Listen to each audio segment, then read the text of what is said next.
Atenção para as manchetes do programa Nas Entrelinhas de hoje. Momento Tricô de hoje. Orçamento doméstico é necessário, é difícil ou é divertido?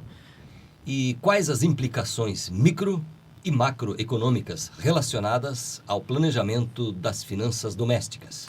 Anencefalia é tema de decisão polêmica do Supremo Tribunal Federal que acontecerá nesta quarta-feira, 11 de abril. Conciliação na Justiça Federal. Um projeto de acesso à justiça. Começa agora mais um Nas Entrelinhas, comigo, Enio Luiz Espanhol. E eu, Samanta Buglioni. Um programa do Departamento de Administração Pública da ISAG, UDESC, todas as terças-feiras, às 11 horas e 45 minutos. Fique ligado e faça contato conosco. Através de qual e-mail, Samanta? Bom, anota aí para se comunicar nasentrelinhas.exag@gmail.com. Bom dia, Enio e ouvintes da Rádio Desk 100.1 FM. Bom dia, Samanta. Pelo visto, questões de justiça serão pauta do nosso programa de hoje. Pois é, Enio, não é raro nós percebemos que grandes questões de interesse público são discutidas no Poder Judiciário. E muitas delas estão diretamente relacionadas com a administração pública e economia.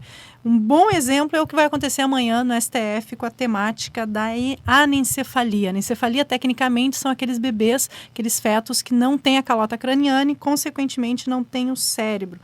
O STF, se o STF decidir que a anencefalia não é um caso de aborto, o executivo terá que fornecer um serviço para atender centenas de mulheres para interromper essa gestação. Se, por outro lado, afirmar que não pode haver interrupção desta gestação nessas hipóteses, o trabalho e o gasto público não será menor. Afinal, o poder público terá que criar uma dinâmica nos hospitais para atender esses partos, que são de alto risco para as mulheres, além de auxiliar com atestado de nascimento, com atestado de óbito e o enterro dos bebês. A pergunta é, como fazer e com que dinheiro poderão ser feitos e resolvidos esses problemas pelo gestor público? Mas, Samanta, o que é anencefalia, afinal? E por que isso está no STF? Pois é, Enio, pessoalmente eu diria que ela está no STF por uma imaturidade da nossa democracia, porque isso era uma decisão que poderia e deveria estar no âmbito privado das mulheres. Exatamente porque a anencefalia ela é um daqueles resultados da loteria da natureza. Quando o processo, para a gente tentar ser bem claro do que é o fato, anencefalia, quando no processo do crescimento do feto não há o fechamento adequado da calota craniana, o líquido amniótico se mistura com o cérebro em formação. Então, ele efetivamente não existe. Então, nós podemos dizer, a grosso modo, que um anencéfalo é um bebê sem cérebro.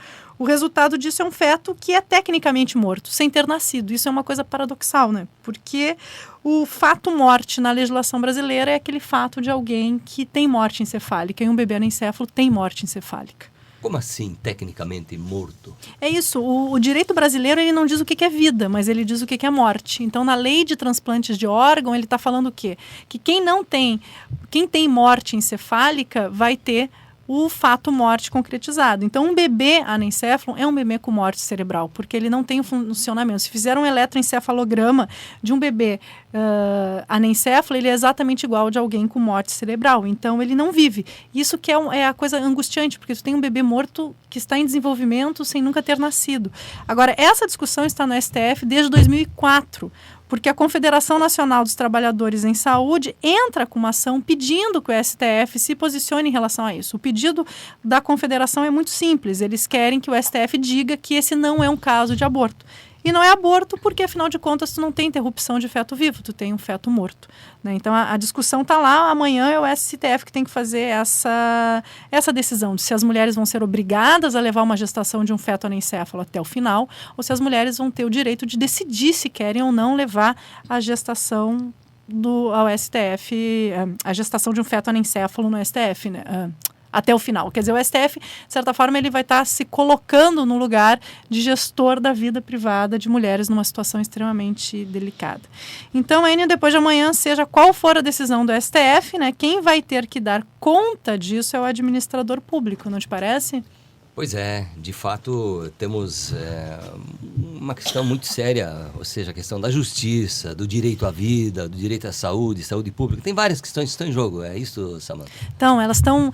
Muito dos argumentos, quem é contra esse direito de interromper a gestação afirma que se trata de uma certa eugenia e de uma ladeira escorregadia para a possibilidade de ampliar as opções de aborto. Quem diz que essa interrupção da gestação não tem nada a ver com a questão do aborto, usa esse argumento técnico, porque eu tenho fato-morte. Então, eu não tenho uma situação de eugenia porque o bebê está morto. Então, eu não faço uma seleção de um bebê com mais ou menos qualidade. Eu tenho um fato, que é um fato inquestionável, morte, que é dito pelo direito brasileiro. Agora, se o STF falar que isso não pode, né, eu acredito que a gente vai ter que, inclusive, mudar a lei de transplantes. Samantha, ainda na pauta Justiça, hoje teremos uma convidada que vai falar de um importante programa de acesso à justiça que acontece na Justiça Federal aqui de Santa Catarina. É a juíza federal Janaína Cassol que falará sobre o projeto de conciliação. Ela já está aqui no nosso meio. Sim, a juíza Janaína aceitou de pronto o nosso convite, né? Mas antes de falar com ela, eu queria introduzir um momento tricô. Não podemos esquecer desse nosso momento. Exatamente. O momento tricô de hoje discutirá a importância micro e macroeconômica do planejamento das finanças domésticas. A professora Ivonete Ramos, economista e subchefe do Departamento de Administração Pública, está aqui para tricotar conosco. Bom dia, Enio. Bom dia, Samantha. Bom dia, ouvintes da Rádio Desk. Ivonete, nos conte um pouquinho. Tricotar o orçamento doméstico é necessário? É difícil? É divertido? É possível? Então, Samantha, na verdade é uma junção de tudo isso, né? Necessário sempre, porque todos nós temos uma restrição orçamentária para administrar. Trocando em miúdos, nós temos recursos relativamente escassos se formos comparar com as nossas necessidades que são ilimitadas. Claro que a restrição orçamentária vai variar de pessoa para pessoa. No Brasil, nós temos pessoas com restrição orçamentária de menos de $1 por dia, né? Enquanto que, por outro lado, temos restrições de mais de R$1 milhão por mês. Mas, independente do valor, cada uma dessas pessoas sempre vai tentar manter um determinado nível de satisfação dentro do seu intervalo de renda. Por isso, e na verdade é um tabu que está sendo quebrado, o planejamento do orçamento é necessário em qualquer nível de rendimentos. O ideal seria, né, que as restrições orçamentárias elas se aproximassem. Porém, né, a desconcentração de renda, que é fundamental dentro do processo de desenvolvimento econômico, ela ainda está sendo, né, pensada e planejada, mas de qualquer maneira a administração de recursos ela deve ser observada por todos. Então, deixa eu entender, Ivonete. Então, mesmo que eu esteja no vermelho, não tem problema, eu tenho que fazer o orçamento. Precisa mais ainda ter o teu controle orçamentário para poder fazer o quê? Estratégias de reversão dessa situação negativa, né? Que a gente fala sair do vermelhinho e apontar o verde. O amarelo, nós usamos cores, né? Então o amarelo, atenção, a gente pode fazer todo o nosso orçamento coloridinho. Vermelho, não, né? Mas tentar fazer uma estratégia para torná-lo verdinho, positivo. Quanto à questão de ser difícil, eu atribuiria a parte técnica do controle do orçamento doméstico nível médio de dificuldade. Médio porque hoje em dia nós trabalhamos com planilhas eletrônicas e nem todo mundo tem acesso a esse conhecimento que é muito específico, né? Então, se nós voltarmos um pouquinho na história, nós teríamos a famosa caderneta, onde nossos pais, os nossos avós, lançavam as suas rendas e iam descontando as despesas. Era no papel mesmo. Só que hoje nós temos as planilhas eletrônicas e os recursos gráficos que nos auxiliam a montar essas projeções, né? Calcular os indicadores e muito mais. Uma outra dificuldade que nós ainda percebemos na parte prática de colocar essa planilha em funcionamento é a questão da cultura, né, de montar o que eu sempre chamo de uma memória física das finanças.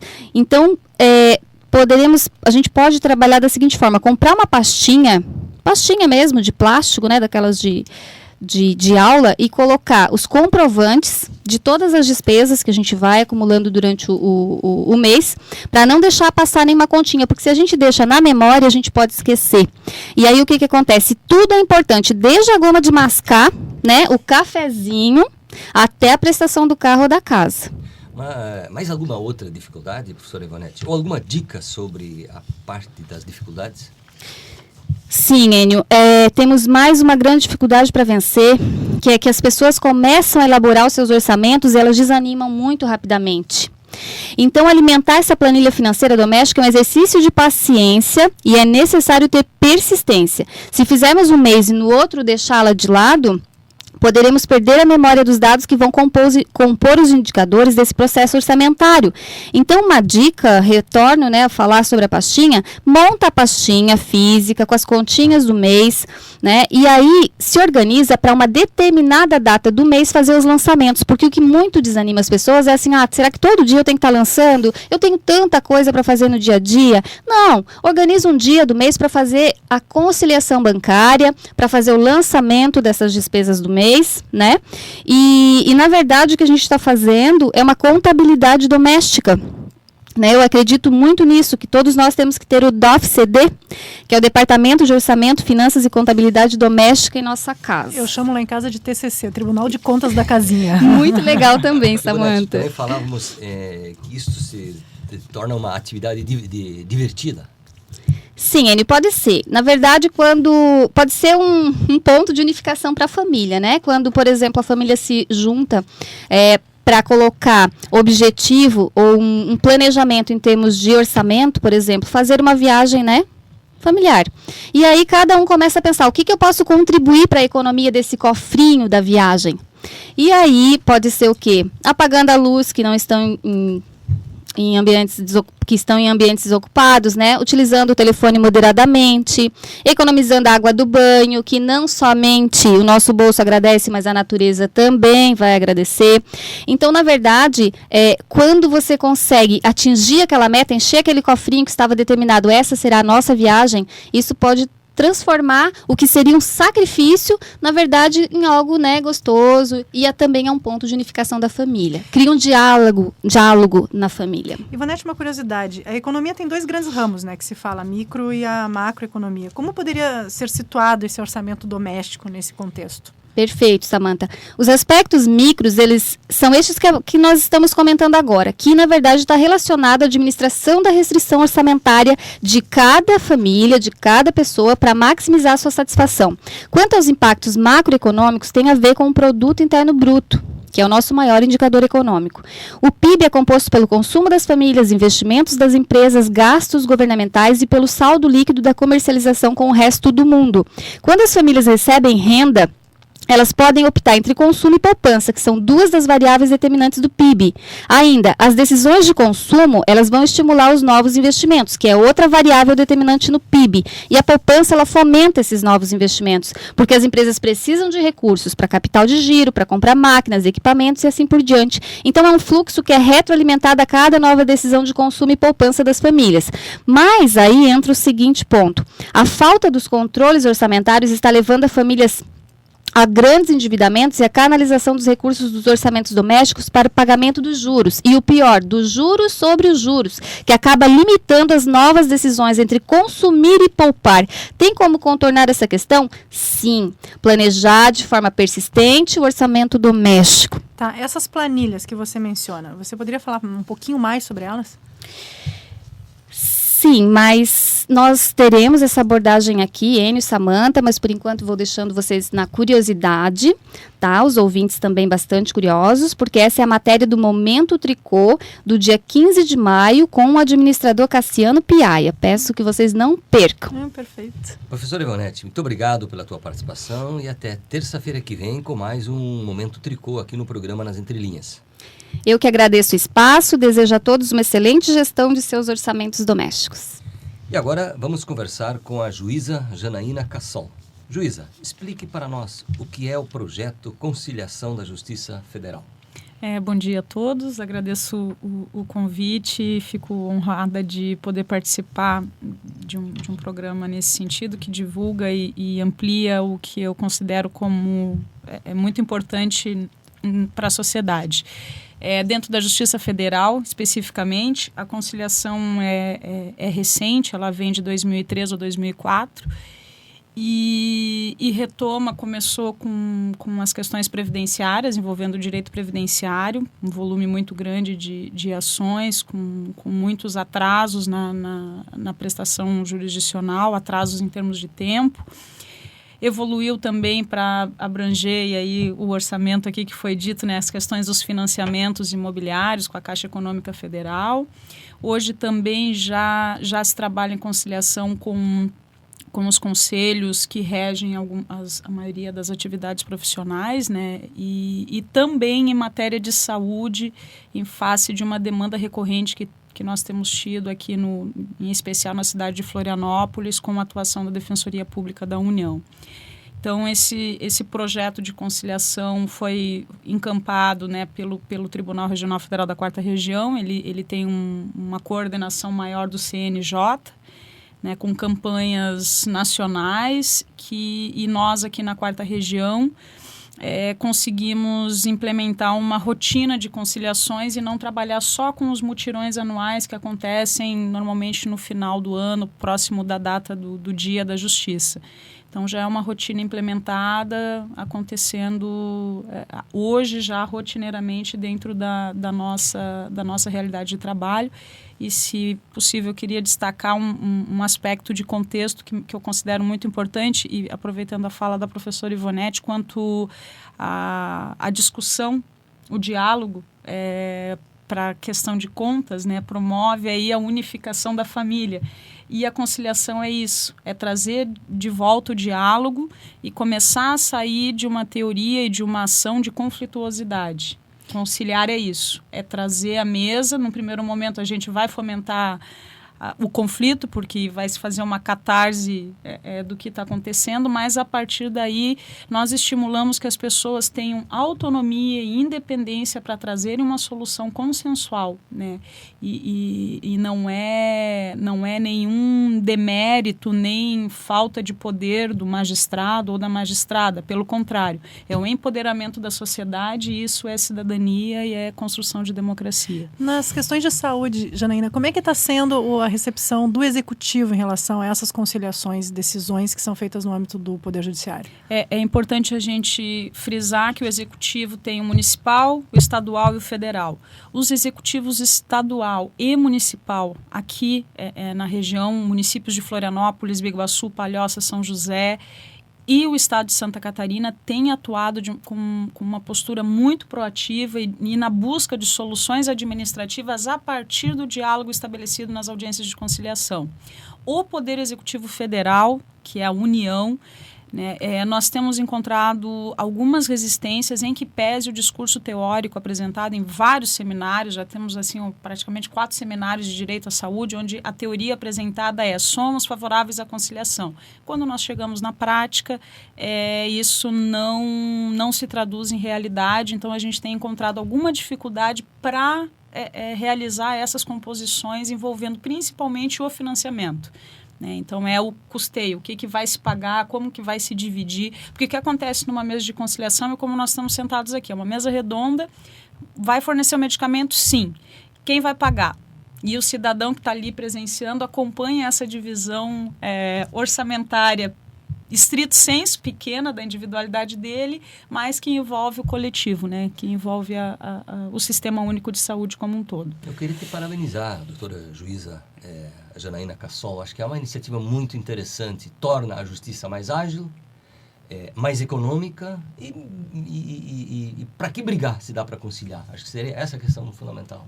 Com certeza, com certeza. E um ponto muito importante, o Sistema Único de Saúde brasileiro, ele é um sistema que foi bem planejado, ele tem estrutura, ele funciona com algumas dificuldades, algumas mazelas, mas ele funciona. O mito de que o Sistema Único Brasileiro não funciona precisa ser dissolvido. E nós temos conseguido dissolver isso em mesas de conciliação com uma percepção mais abrangente de cuidado entre a tutela do indivíduo, porque são processos de juizado especial, né, basicamente, que entra para a conciliação, e a tutela do coletivo, que é como resolver esse caso concreto respeitando o coletivo, que é o que o Sistema Único visa, né? Então, eu acredito que é muito positivo, sim, e agradeço Bom, Enio, pelo visto, o programa de hoje deixa claro que as questões mais privadas e micro são aquelas que têm o interesse público, o interesse de todos de uma forma indiscutível. É uma conciliação que viabiliza um acesso à justiça, é uma finanças domésticas que vai estar influenciando no produto e na riqueza, produto interno bruto do país e na riqueza. O nosso tempo está estourado, eu diria que esse programa tem que ter 20 ou 30 minutos, né? Era o que nós tínhamos para hoje, né, Enio? Terça que vem nós estamos de volta. Bom dia a todos. Bom dia a todos.